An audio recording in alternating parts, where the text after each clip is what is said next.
Chris Jr. on winning the title. You know, he stepped up to the plate against a real tough opponent, and the referee, after all the aggravation went through over the referees, I thought he let it go on too long. He could have stopped it a little earlier, but you know, the main thing is that he's. I think they're going to keep him in hospital overnight for observation. He'll be okay. But you know, it's just young Christopher's night, and I think he's put himself up in the top echelons of his division. And there's some great fights out there for him to be made now. I'm the champ. I got my belt. That's right. That's what I wanted. I missed out on the opportunity last time. I made sure I didn't make the same mistake this time. And this is what I live for. This is my dream. Now, you know, we're building off of it. I'm still not a complete fighter. You know, I've still got things to learn. There's still things in the fight that, you know, I could have done better. But overall, I'm happy with the performance. You know, the guy was extremely tough. He was, you know, to take the punishment he took and stand up, didn't take a knee. You know, wasn't looking for a way out. You know, warrior. A little bit dirty, a few headbutts. That's why I'm not looking so pretty right now. But you know, that's boxing. I'm just happy that I finally got. You know, I've got this. Nobody can take this away from me. So we're gonna build from this, and hopefully we get the rematch with Saunders, because this is you know, this is something that I feel I have to do before I can you know, move on to world honors. You know, this is an interim belt, still a world belt, but you know, WBA, you got the Golovkin, you got you know, all the other top fighters on the middleweight division.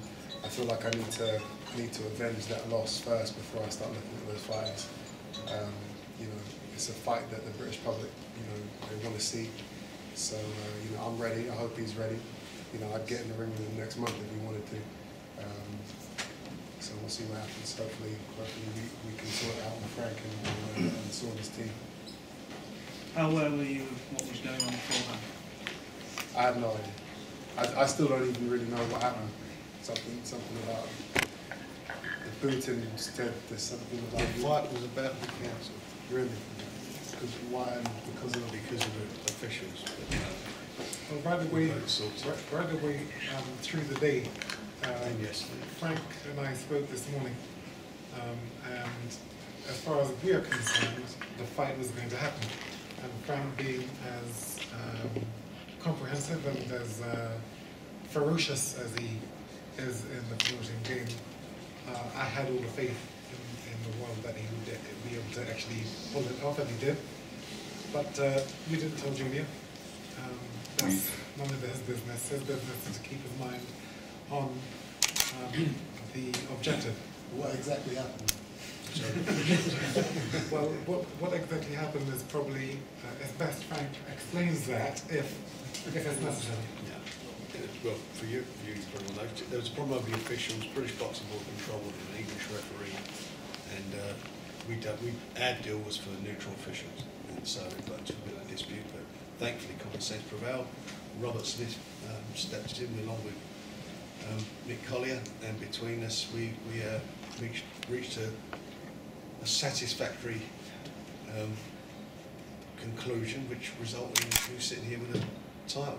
That's what it's all about. That's what it was about. Getting the opportunity. And that happened half an hour before you went on. Yeah. Did you notice that your dad was jittery at all? Was there anything giving you at all?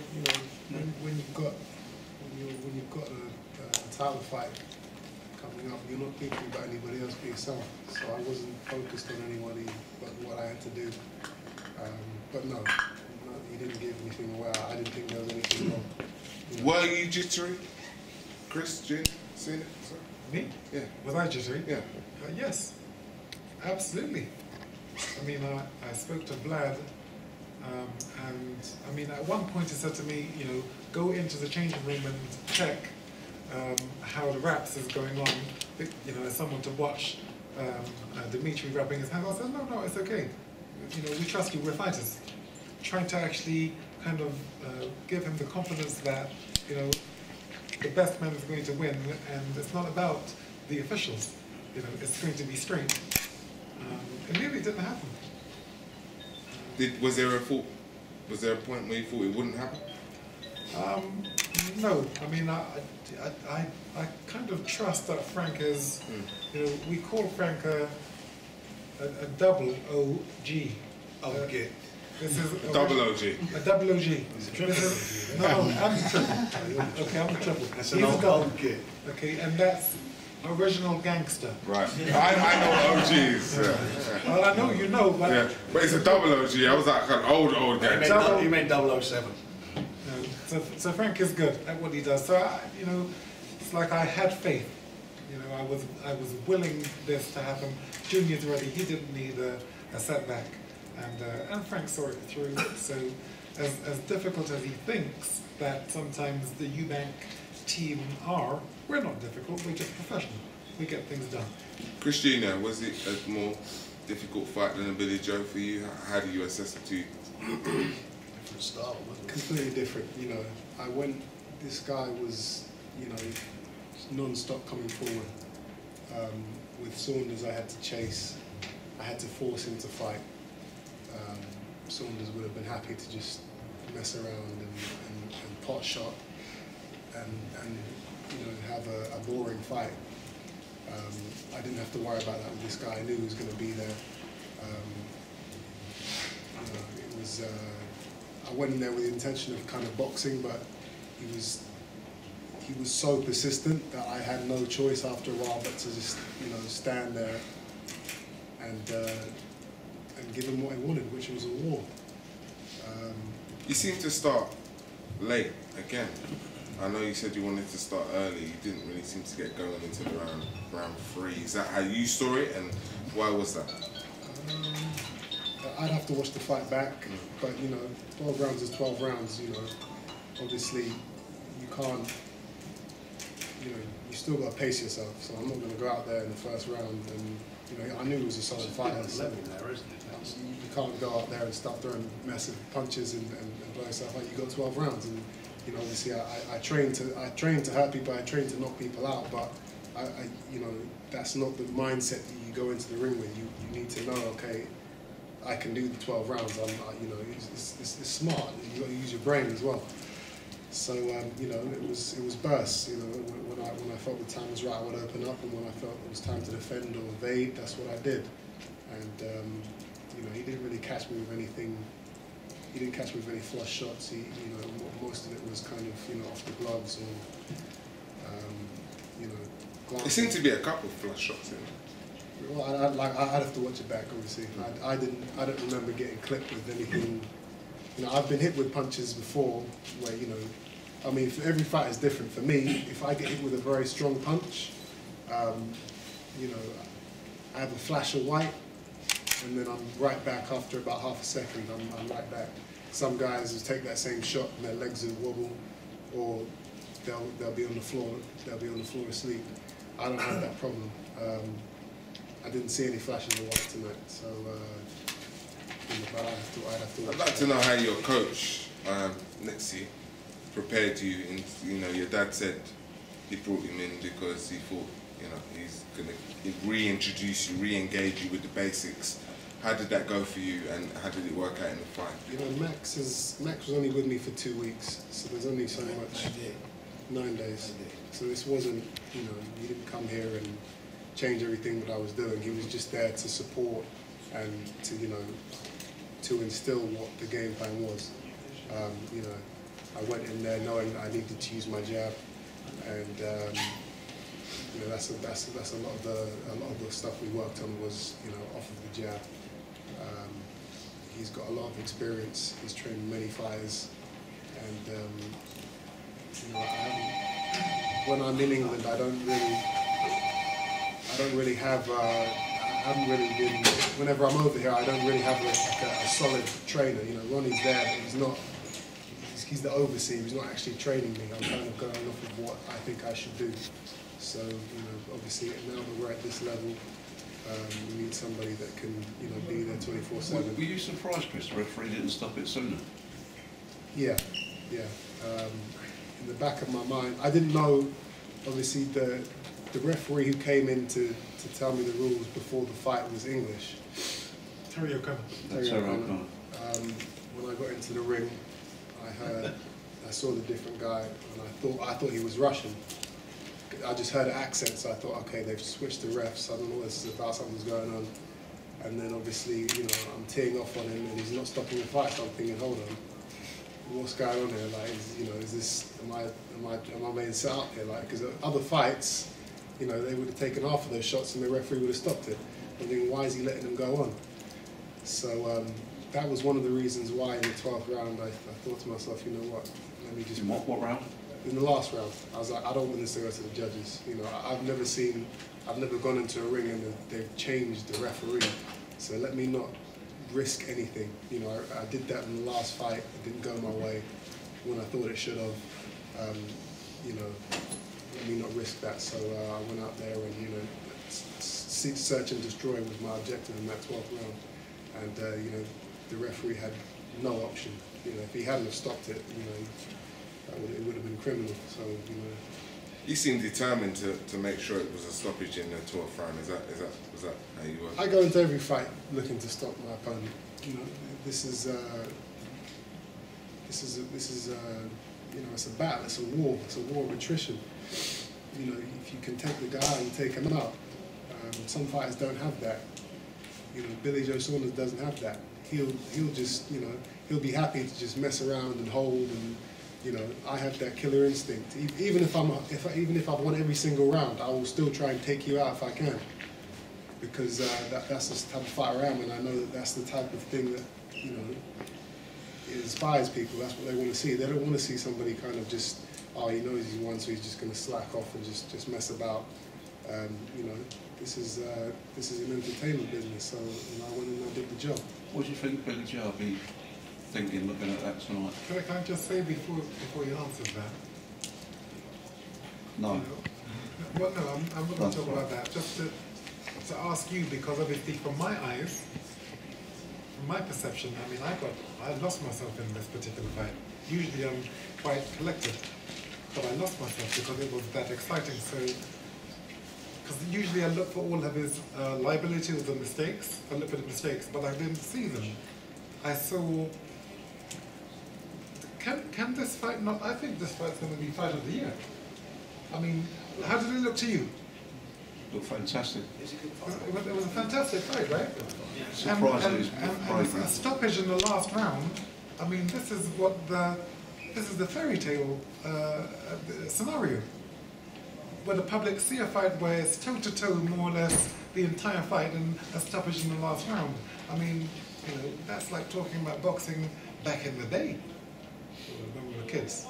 When I was a kid, it was a great performance, and I think there's something in that fight of the year. It's a cracking fight. Chris Jr., what do you make of the support that you got? Like I said, I went into this fight being a good guy, and I loved it. You know, to have the whole crowd cheering instead of booing it's a great thing. You know, I represented England, brought the title back to England. You know, took it from the Russians. You know, at the end of the day, all that stuff is kind of, you know, Russia against England. At the end of the day, it's It is what it is. You know, it is country against country, especially when, you know, you're hearing that Vladimir Putin is supporting this guy and, you know, giving him phone calls and stuff like that. You know, I'm thinking in the back of my head, have I got to watch my back from now on? It's like, you know, this guy's. David Cameron's going to protect us. Yeah, I hope so. Chris, you go back to the other question. What do you think that sort of message sent out to Billy Joe and what he'd be thinking? You have to ask him, but you know, I don't think he wants to fight me again. You know, he got dominated in the championship. Now as in the last fight, and you know, he as well as the public saw, you know, how badly I want this, how badly I want to be a champion, how badly I want to win. Where did you lose that fight, Chris? I lost it in the early rounds. You know, it was my first 12-round fight. I'd only ever gone 8 rounds before, so I kind of, you know, I thought to myself, let me I pace myself too much, I guess. I overpace myself. You know, that's something that, you know, you live and you learn. But even, you know, saying that, I still think I did enough from rounds 5 onwards, you know, to take it. But at the end of the day, it doesn't matter what I think. The losses on their record, and I want to give him a taste of his own medicine. WBA interim. Where next? Like I said, world is the goal. You know, ever since you know, the first time I stepped into the ring, I stepped into a gym. That's all I ever wanted to be. You know, I turned and go on the computer and see him on the internet with his belts and stuff like that, and it's like, I want that. That's what I want. I want to be world champion. That is the end goal. But before that, I'd like to. It would be good if I could get my rematch. You said you was a bit surprised that the referee didn't step in sooner. Were you a bit surprised that one of the judges scored it 103, 106? Bit close? To him? No, to you. Oh, to me. Bit close? Yeah. What would the 3 judges scored? At the time of the stoppage, 101, 108, 103, 106, and then 02, 07. You know, the rounds, if he did win any rounds, there were rounds that I stepped off the gas a little bit. You know, I don't think it was that close, but you know, at the end of the day, we got the win. You know, I'll take it anywhere I can get it. I got the belt, and It was the opportunity. That's what it was all Were you about. pleased with how much you had in the tank when you came into that 12th round as well? yeah, you know, this is, like I said, that's what I trained for. I trained for a 12-round fight. You know, when I was up in Manchester, I was sparring Liam and Paul Smith, you know, every day. So they would take days off, and I would spar them every day. So I'd spar Liam, Paul, Liam, Paul, Liam, Paul, and then they'd take breaks. You know, I'm not messing around. I'm there to, you know, I'm there to go to the 12 if I have to. But like I said, if I see any weaknesses, if I see an opportunity, I'm going to stop you. Did you think you had the measure of him from round 1? When you know, how it started for you? After the early rounds, I started realizing that this guy is too slow. He can't beat me because he's not fast enough. You know, my defense it's unusual, and you know, fighters like him, he telegraphs his shots too much. So I can see where he's going to throw, and I can move accordingly. And once I knew that he wasn't going to be able to kind of connect, because he doesn't throw combinations. It's all kind of, you know, you can't beat me doing that. So you know, I started to have fun with it. You know, in the middle rounds, I was, you know, dancing around and, you know, just feeling it. Just, you know, this is my career. This is, you know, I love being in the ring. So you know, It'd be fair to say you were pretty relaxed coming the 6th round when you I think you bobbed and weaved around a few of his, and then just opened up and teed off on him. that's the key. Relaxation. If you go in there tight and pent up, you know, you're going to make mistakes. You're going to get tired quicker. You got to be loose. And you know, on top of that, it's good viewing. People like to see that because most fighters don't do stuff like that. Just hands up, come forward, and it's boring. You know, so I like to bring a little spice into things. That's all. You're shaking your shoulders today. Yeah. Where did that come from? What was that all about? It's, you know, I like it. I'm not gonna lie. I like it. That's used to it. Spur of the moment. You know, you just. Did it throw him off a bit? I thought it did. It throws any fighter off. You know, fighters only prepare for what they get in sparring, and there's not many fighters on the planet that do the type of stuff that I do in the ring. So they're not prepared for it. So they see it, they think, what is he doing? What is that? And while he's thinking about that, I'm hitting him. You know, it's not just like, oh, I'm showing off or I'm messing around. It's a tactic. It's, you know, I'm distracting. I'm throwing you off your game. You know, I was talking to Saunders for a lot of the fight, and it threw him off. He said after the fight, you know, the stuff that I was saying to him made him fight different. You know, What were you saying? You'd have to ask him. It wasn't anything nice. Frank, what did you think about the performance from Chris today? I thought it was excellent. I mean, I knew that Chudinov's style would be he's tough, as we see. He's a very tough guy and very brave. But I always felt that Chris would be too much for him. And I thought Chudinov fought probably the best I've seen him fight, to be quite honest. He came to fight and was very, very well prepared. But he'd done a fabulous job, and he shows that he's got a great engine. That last round, I mean, the referee said it earlier, he'll stop that very early on. And I'm surprised he didn't. And I thought myself at one stage, he threw so many shots at the end of that, in that 12th round, that maybe he punched himself out a bit, that he dug deep and then put another lot together, and eventually the referee did the right thing. But, he's a work in progress. He's still got some things to do, but it's there to be done. And that fight will happen. What, the rematch? Is it down the line or starting? Or? No, I don't think it's going to be far away. It will happen. Happen this year. Chris, winning that title, an interim world title, do you think that surpasses any team Joe Saunders has yet got? Well, this is a stronger belt than the British, the European, and the Commonwealth. So, now it's if anything, he should be looking for me because I'm in a stronger position. I'm over the moon. This is what I wanted. I've got my title. No one can take this away from me. And for all the doubters and the people that kind of, because there's still people out there that think, he's just doing it because of his dad, and no, after that performance. Exactly. People that see now that I'm the real deal. I'm here, and I've got a title. No one, you can't. This wasn't given to me. I took this. I achieved this. So I'm happy. Is that why you've changed your entrance music to try and move away from people accusing you of being just following your dad? You mean simply the best? Yeah. Entrance music is just, it's a different era. I don't think that comes now.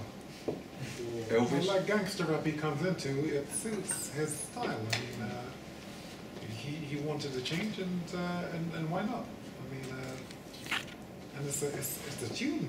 I mean, that is a good tune. I mean, in actual fact, if you listen to that tune, I mean, who can carry that off other than him? It's like simply the best. No one else could carry it off other than myself. That tune is his. And to be able to actually pull that off is a big deal. I mean, that's a tune. That's the gangster symphony. It is. Chudinov, your thoughts on the middleweight division as a whole? It's exciting. There's a lot of great fighters out there. There's a lot of great fights to be made. It's a deep division, and my eyes are set on the top fighters. That's why I want to be. I want to be in the mix. I want to fight the best. I want to beat the best. So we got some exciting times ahead. What is it like to bring this title back to Brighton, Sussex? Then, first person since your dad to basically have a world belt. It's been a long time coming. It took 3.5 years since I turned pro. But, it seems like a long time, but it's not. It went very quick, and we've done it. But there's still a lot more to do. We want the official version of this ASAP. And Chris Senior, what's it like to see the Eubank name again in Brighton with a world title? How does that feel? It's what do I say? I'm a proud father. I mean, I don't think, I don't know that in Britain that there has ever been a father who's been the champion and a son who's actually achieved championship status until now. So, I'm not asking for a front cover on the front of the Argus. I'm not. I think the young man earned it. So it's a real thing. Should GQ magazine be on your case? Father and son with the swag being how it is. Once my bruising goes down, I think I'll be able to try that. And Chris Senior, you sort of now pleased that you took up boxing because you weren't so keen earlier on. Well, you have to understand. I mean, when I when he first asked me, and I said no, and I continue to say no, I will say no because it's far much more than fighting another man. You become a standard bearer. You become a person who the community kind of looks up to. You've got to remember that we've had the great Jack Johnson, we've had Joe Louis, Muhammad Ali, Mike Tyson. These have been the biggest names on the planet. So when you're boxing, you're standing away from you're really distinguishing yourself. And I didn't think it was fair that I let him get into it. But he has started. He has worked hard. He deserves this win tonight. He deserves to be a champion. What he doesn't know is that there are other levels. It's now he's got to get the hearts of the people, which it's another jam. And I'm going to steer him to doing just that. I believe he has the ability to take all of the championships. I think a great deal of it. And in fact, I don't think you or the public should be saying to me now, well, oh, he was dreaming, because the performance was blistering, with a knockout in the last round. This wasn't a piecemeal fight. This was electricity at its most electrifying. One of the problems, though, Chris, is that when you put in a performance like that, fans expect you to fight like that every time you go between the ropes. Do you think that's right? Listen, I've been dealing with high expectations my entire career, so it's not a problem to me. If I can, I will. And, I'll do whatever I can to do the win, but if I can do it impressively, if I can do it in style, if I can do it, in an exciting fashion, that's what I'm going to do. And I think the fans know that now. Can you usurp the adulation bestowed on your father? What's that? Can you usurp? Can you go above the adulation bestowed on your father? That's all to see. I'd just like to know. No, but it's not fair. I'm just asking what he thinks now. No, but how can I know it's not fair. I'd like to know what he thinks now. No. If that's... I have to intercede. I have to. Okay. It's my job to make sure that he does just that. Right. That's my job. You putting it to him, he can't give you the right answer because he can't see. He doesn't know what it is. He doesn't know. I wanted him to know. I wanted to know what he thought. Yeah, but he's not going to give you the right answer, and it's not fair to him. And my job is to protect him and make sure, just going back to your question, to make sure that he can surpass, that he can, you called it usurp? Usurp. That's a great word. I learned something today. Other than the fact that my son made champion of the world in an interim fashion. It's, he has the ability to do everything in boxing. I've said it, I stand by my word, and I think it's actually clear for everyone to see. It's not like you don't expect it now. He's a fantastic representative for the United Kingdom. He's going to have to talk for himself though, Chris. Well, while you're putting questions to me, I'm afraid I'm going to have to embellish. And if you're going to ask him unfair questions, as you just did, then I'm going to step in and be the father that I am. No issue. No issue. That's it. No issue. Congratulations. Congratulations is right. Any more questions? First of all, question. He talked about him distinguishing himself from others, being a champion. Do you look forward to being a role model to your community as a champion now? This is the type of thing, that being a role model is always kind of how I've tried to, behave. For the last fight, all the trash talking that Saunders did, I stayed away from that because I know kids are watching and looking up to us as professionals, so I'm not going to lower myself to that. I hope I'm a role model. I hope that the things that I do and how I fight inspire kids and people that want to box themselves. So we'll get there. I'll ask a question for Ronnie, because it's like father and son, and also now a trainer with a father and son world champions. How does that feel? Yeah, it feels great. I'm very proud. I've been with Chris from day one, like I was with Chris Senior to come over, and Yeah, it's good play for him. You've been banging the drum for Chris Jr. for a long time, haven't you? Yeah, I've always So said from day you one said he'd be you do well. champion, yeah. Do you think you can go higher? It's a hard question to answer that because I'm very close to senior. He's obviously one of his junior. I had such a bond with him. I said, you can't ask me that. I hope so. You should also keep in mind, the day Christopher was born, he was with me in the hospital, sure. So outside the door, Sounds like EastEnders. I've never You don't know what you're missing. I still put my input in the gym as well. I mean, I'm not just standing back there doing nothing. I still would like to go there. I raise the spine, I oversee things. There's certain things I can't do now because I'm 69 years, I'm battered down the rim. And the ribs, and the ribs, not can't blame me for that. And back, serve my time.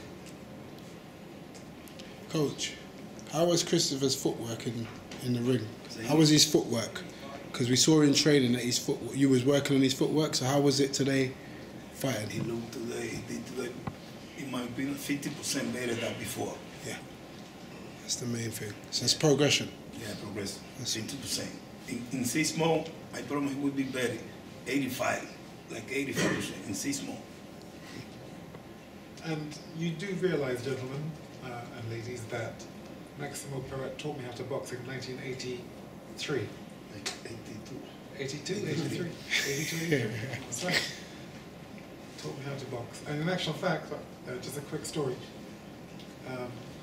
I used to slap my left hooks, so he used to call me a puff.